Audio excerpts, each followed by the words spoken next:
Magpainit na rin ako ng mantika at iprito ko na rin tong isda na nasinan ko na rin yan. Isang piraso lang, hiniwa ko lang sa tatlo. At antayin lang na mag-brown yung kabilang side at saka balik ta rin. Pagkaluto, tanggalin muna yan sa kawali at i-set aside.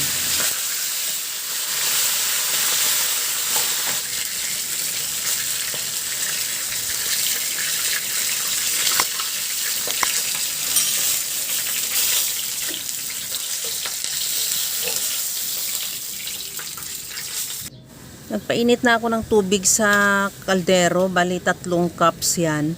Lagyan ko na ng kamatis, sibuyas at patis. Maglagay din ako ng paminta. At ilagay ko na rin yung piniritong isda para yung timpla o yung lasa ng isda nasa sabaw na.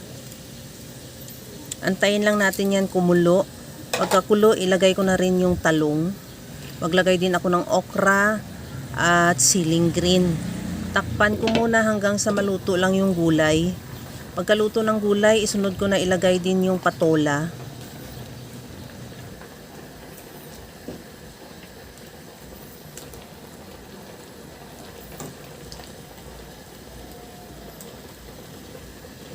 Maglagay din ako ng saluyot.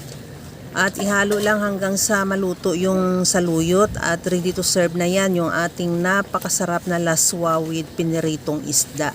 Kaya mga kalasa, kung nagustuhan mo yung ating video, please like na lang at pakishare na rin sa inyong mga friends. At kung bago ka pa lang sa aking channel, subscribe na at i-click mo na rin ang bell button para sa mga notification. Tikman ko na rin kung okay na yung timpla niya. Maglagay ako ng liquid seasoning. Kahit anong seasoning mayroon ka, granules, pwede rin.